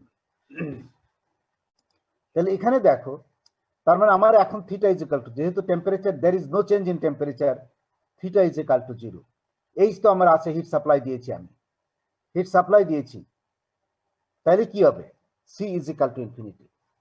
তার মানে সি রান করতেছে, স্পেসিফিক হিট রান করতেছে zero to infinity, from zero to infinity. এই যে zero to infinity specific heat run করবে, তাইলে আমরা আসলে স্পেসিফিক হিট ফিক্সড আপটা করবো কি করে? কাজে এখানে আমরা normally on the basis of pressure and volume, আমরা একবার প্রেসার কনস্ট্যান্ট রেখে তার স্পেসিফিক হিটটা ক্যালকুলেট করতে পারি, আর একবার ভলিউম কনস্ট্যান্ট রেখে তার স্পেসিফিক হিটটা ক্যালকুলেট করতে পারি। তখন অটোমেটিক্যালি আমরা দুইটার ক্ষেত্রে জাস্ট দুইটা ফিক্সড ভ্যালু পাবো। আমরা জিরো টু ইনফিনিটি পর্যন্ত আর রান করবে না, জিরো টু ইনফিনিটি পর্যন্ত রান করবে না। বাট আমরা যদি হিট সাপ্লাই দিই, টেম্পারেচার ইনক্রিজ করতে দিব না, আর একবার টেম্পারেচার হিট সাপ্লাই দিব না, টেম্পারেচার ইনক্রিজ করবে, তাহলে দেখা যাবে যে আমাদের জিরো টু ইনফিনিটি রান করবে। কিন্তু আমরা এট কনস্ট্যান্ট প্রেসার এবং কনস্ট্যান্ট ভলিউমে যদি রাখি, তাহলে তার আলোকে আমরা বলার চেষ্টা করতেছি যে স্পেসিফিক হিটকে দুইটা ভাগে ভাগ করতে পারি। কারণ আমাদের একটা গ্যাসের ক্ষেত্রে জিরো টু ইনফিনিটি এটা তো প্রযোজ্য না, আর কি এটা যেহেতু প্রযোজ্য না, কাজে আমাদের ওখান থেকে বেরোয় আসতে হবে। যে জন্য আমরা কি করার চেষ্টা করতেছি, যে জন্য আমরা বলার চেষ্টা করতেছি যে specific heat at constant pressure and constant volume. তো কনস্ট্যান্ট প্রেসার যেটা আমরা কনসিডার করতেছি, সেটা হচ্ছে যে এই যে আমাদের জাস্ট যে quantity of heat is required to raise the temperature of 1 gram of a gas, মানে 1 গ্রাম গ্যাসের তাপমাত্রা 1 ডিগ্রি সেন্টিগ্রেড বাড়াতে যে পরিমাণ হিটের প্রয়োজন পড়বে অ্যাট কনস্ট্যান্ট ভলিউমে, ওইটাকে বলতেছে specific heat at constant volume. আবার এইটাই যদি আমরা যে 1 গ্রাম গ্যাসের তাপমাত্রা 1 ডিগ্রি সেন্টিগ্রেড বাড়াতে যে পরিমাণ হিটের প্রয়োজন পড়বে অ্যাট কনস্ট্যান্ট প্রেসার, ওইটাকে বলতেছে আমরা specific heat at constant pressure. তার মানে কি, প্রতিটা ক্ষেত্রে 1 গ্রাম গ্যাসের তাপমাত্রা 1 ডিগ্রি সেন্টিগ্রেড বাড়াইতে যে পরিমাণ হিটের প্রয়োজন পড়বে সেই হিটটুকু at constant pressure and constant ভলিউমে, ওইটাকে আমরা specific heat at constant volume and specific heat at constant pressure হিসেবে আমরা ডিফাইন করতেছি।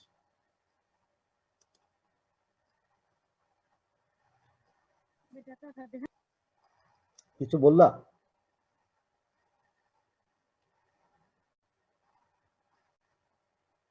তাহলে আমরা প্রথমেই relation between CP and CV, relation, এই যে আমি সিপি এবং সিভি দুইটা আমি বললাম, এখানে একটা specific heat at constant pressure, একটা specific heat at constant volume, তাহলে তাদের মধ্যে রিলেশনটা কি? তাদের মধ্যে রিলেশনটা যদি আমরা এখানে দেখতে চাই,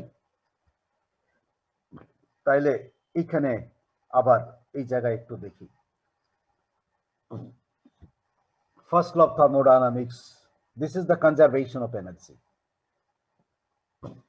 Conservation of energy, আমরা বলার চেষ্টা করি cannot be created or cannot be destroyed. Energy cannot be created or cannot be destroyed. The energy of the universe is constant.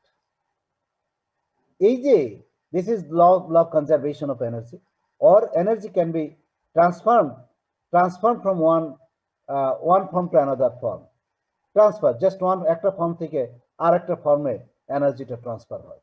তো এই যে এনার্জির যে ট্রান্সফার হচ্ছে, যেটাকে আমরা, কিন্তু এটা can not be created or can not be destroyed, total energy is conserved, এটা আমরা বলার চেষ্টা করি। এটা যখনই আমরা বলতেছি, তার মানে কি, একটা ফর্ম থেকে শুধুমাত্র আরেকটা ফর্মে সে এখানে কনভার্ট হতে পারে, যেটাকে কনজারভেশন অফ এনার্জি হিসেবে ট্রিট করতে পারে। এখন আমরা নর্মালি বলার চেষ্টা করতেছি যে কোনো একটা সিস্টেমে যখনই আমরা হিট সাপ্লাই দিব, হিট সাপ্লাই দেওয়ার ফলে ওর ইন্টারনাল এনার্জির পরিবর্তন হবে। হিট সাপ্লাই দিলে ইন্টারনাল এনার্জির পরিবর্তন হবে, প্লাস ওর কিছুটা কাজও হবে। ওর উপরে কাজ কি হবে? ওর প্রেসার ভলিউম বেড়ে যাবে। যদি আমরা একটা গ্যাসিয়াস সিস্টেম যদি আমি কনসিডার করি, তার মধ্যে যদি হিট সাপ্লাই দেই, তাহলে কি হবে? ওর টেম্পারেচারটা বাড়বে, at the same time or volume বৃদ্ধি পাবে। এই যে চেঞ্জ ইন ভলিউম বৃদ্ধি পাওয়ার ফলে ওর ওয়ার্ক ডান হবে, তার মানে ওখানে কিছুটা কাজ হবে, ইন্টারনাল এনার্জির পরিবর্তন হবে, এবং এই যে ওয়ার্ক ডান হবে, এই যে দুইটা জিনিসটা এখানে আমরা পেলাম, এই টোটাল সাম আপটাই হচ্ছে জাস্ট আমরা যে হিটটা দিচ্ছি তার হিটের ফল, যেটাকে আমরা ফার্স্ট ল অফ থার্মোডাইনামিক্স হিসেবে ট্রিট করতে পারি। অর্থাৎ হলো total amount of heat is converted into internal energy and plus work done. তাহলে এখন, তাহলে যদি if we consider the system is adiabatic, then dq is equal to 0। দেখো এখানে, তাহলে কি হবে? du is equal to minus dw। তার মানে du টা কিন্তু, তার মানে তখন আমাদের ইন্টারনাল এনার্জি হবে which is equal to work done, তার মানে আমার একটা থেকে আরেকটা পাবো আমি, যে জন্য negative. if no work is done, যদি আমাদের কোনো ওয়ার্ক না হয়, তার মানে যদি আমাদের ভলিউমটা কনস্ট্যান্ট থাকে, তখন অটোমেটিক্যালি আমরা পাবো আবার dq is equal to du। যদি আমাদের ভলিউম যদি আমরা কনস্ট্যান্ট রাখি, তাহলে তখন আমাদের, তার মানে আমাদের ওয়ার্ক ডানটা 0, তখন শুধুমাত্র আমাদের ইন্টারনাল এনার্জির পরিবর্তন হবে হিটটা সাপ্লাই দিয়ে। তাহলে এখন আমরা এই যে ফার্স্ট ল অফ থার্মোডাইনামিক্স, এইটার আলোকে আমরা জাস্ট এই সিপি এবং সিভি রিলেশন, তার মানে আজকে তো বেশি সময় নাই, এই রিলেশনটা দেখি আমরা ছেড়ে দিব আর কি। তাহলে দেখো এখানে আমরা আসার চেষ্টা করি, dq is equal to du plus p dv। যদি if we consider volume constant, dv is equal to 0, automatically at constant volume এর রেসপেক্ট আমরা বলতেছি p dv is equal to 0, dq is equal to du। এবং কাজে এই যে আমাদের এখানে হিটটা যেটা অ্যাড করতেছি, এইটা কিন্তু dq, corresponding change in temperature, তাহলে আমাদের ডিকিউ হিট অ্যাড করার ফলে আমার এখানে টেম্পারেচারের পরিবর্তন হবে change in temperature DT, change in temperature DT. তাহলে আমরা এটাকে লিখতে পারি ডিকিউ ইজ ইকাল টু দেখো এম সিভি ইন্টু ডিটি। আমরা জানি এইচ ইজ ইকাল টু কত, M S into theta two minus theta one, M S D theta, ওই জিনিসটাই এখানে এমটা হচ্ছে আমাদের, এমটা হচ্ছে কতটুকু আমরা গ্যাস কনসিডার করেছি অ্যাট কনস্ট্যান্ট ভলিউম, যেহেতু আমাদের DV is equal to zero, DV is equal to constant, কাজে V is equal to constant, DV is equal to zero, change in volume. কাজেই এইটা হলো তখন আমাদের এই ডিকিউ ইজ ইকাল টু আমরা লিখতেছি M CV into DT, DQ is equal to M CV into DT which is equal to DU, DQ এবং DU সমান। আবার যখন অ্যাট কনস্ট্যান্ট প্রেসার থাকবে, অ্যাট কনস্ট্যান্ট প্রেসার থাকবে তখনও কিন্তু আমরা লিখি DQ is equal to M CP into DT. At constant pressure যখন থাকবে তখনও কিন্তু DQ is equal to M CP into DT. আবার তার মানে এখানে এই যে ডিকিউ ইজ ইকাল টু, যে ডিকিউ ইজ ইকাল টু আমরা বললাম ডিইউ, তার মানে এই জায়গাটায় দেখো এই যে এটা আমরা বলেছি this is equal to DQ, আর এই ডিকিউ এইটা হচ্ছে আমাদের, এইটা হচ্ছে আমাদের ডিইউ। তাহলে এখন দেখো just DU is equal to আমরা কি লিখতে পারি, DU is equal to M CVT, M CV DT which is equal to, which is equal to এই ডিকিউ মাইনাস পিভি, তার মানে M CP DT minus PDV. এইটা হলো ফর আমাদের M gram of gas, M gram of gas. আমরা যদি M, তার মানে এখান থেকে automatically M CP minus CV into DT is equal two PDV.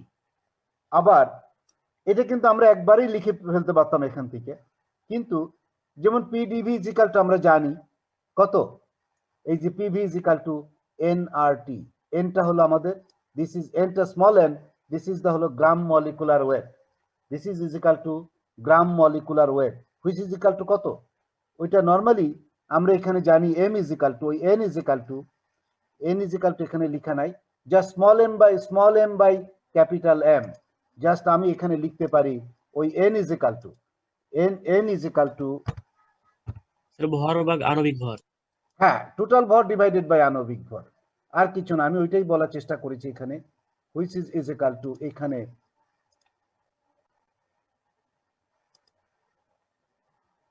আরে কি হচ্ছে এখানে,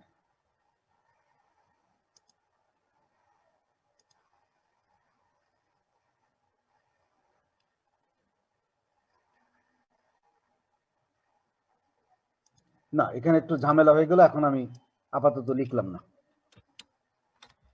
তাইলে এখানে M by small M divided by capital M, তার মানে এখানে দেখো, তার মানে আলটিমেট এইটাকে আমি এটাকে লিখতেই পারি, তার মানে M by M R T, M by M R T, তাহলে এই স্মল এমটা কাটা যাবে, আলটিমেট নিচে একটা ক্যাপিটাল এম থেকে যাবে। এটা যদি যেখানে এইভাবে আসছে আমি আলটিমেট এই যে এখানে এটা একটু ডিটেলস ক্যালকুলেশন করা হয়েছে, এই ওই আরটা আলটিমেট যে জিনিসটা হবে সেটা হলো CP minus CV is equal to R. এখানে কি করেছি আমরা, এখানে করেছি যেটা আমরা দেখো PV is equal to NRT, একটু ডিফারেন্সিয়েশন করা হয়েছে একটু অন্য ফর্মে, কাজে PDV plus VDP is equal to NRDT, কাজে এখান থেকে যদি ডিপি ক্যালকুলেট করতে চাই NRDT minus PDV divided by V, তাহলে NR DT by V NRT by V square DV. এখন এখানে দেখো তাইলে এনআরটা কমন নেওয়া আছে, DT by V minus T by V square into DV at constant pressure, যখন প্রেসারটা কনস্ট্যান্ট হবে আমার এই ডিপিটা ইজ ইকাল টু জিরো হবে, তার মানে এই যে টার্মটা ভিতরে টার্মটা this should be zero, this should be zero, তার মানে automatically DT by V is equal to T by V square into DV, তার মানে একটা ভি ক্যান্সেল করবে, তাহলে কি পাবো DT by T is equal to DV by V আর DT by DV which is equal to T by V. আর এখানে দেখো DT by DV is equal to P by this, এই এক্সপ্রেশনটা ওই এক্সপ্রেশনটা P by M CP minus CV আমরা লিখেছি, আর which is equal to T by V. তাহলে এখানে দেখো just CP minus CV P V by M T, P by T V by M, V by M হলো this is the mass per unit, V by M by V হলো mass per unit volume, which এটাকে আমরা small V লিখেছি আমরা P by টি। তাহলে আবার from the equation of state PV is equal to RT by M, এমটা হলো molecular wait. এই যে এটা আলটিমেট ক্যাপিটাল ভি যখনই হবে তখন কিন্তু ওই যে একটা এম চলে আসবে এখানে, ওই এমটা ক্যান্সেল করবে, CP minus CV is equal to R by M. এমটা হলো মলিকুলার ওয়েট, আর কিছু না। তাহলে এখানে আমরা এই রিলেশনটা, কিন্তু এখানে আমাদের ওই রিলেশনটুকু হলেই হবে যে পিভি ইজ ইকাল টু এই যে N R T M by M, automatically CP minus CV is equal to R, CP minus CV is equal to R for 1 gram mole of গ্যাসের রেসপেক্টে। এইটা আমরা পেয়ে যাবো আর কি, এইটা আমরা পেয়ে যাব। তাইলে এখান থেকে আজকে এই পর্যন্তই আমরা রাখবো আর কি, আমরা পরবর্তী ক্লাসে এখান থেকে শুরু করবো। স্যার আমার স্যার ওই 10টা 18 দিকে একটু ডিসকানেক্ট হয়ে গেছিল স্যার, পরবর্তীতে আমি আবার জয়েন করেছি আর কি স্যার।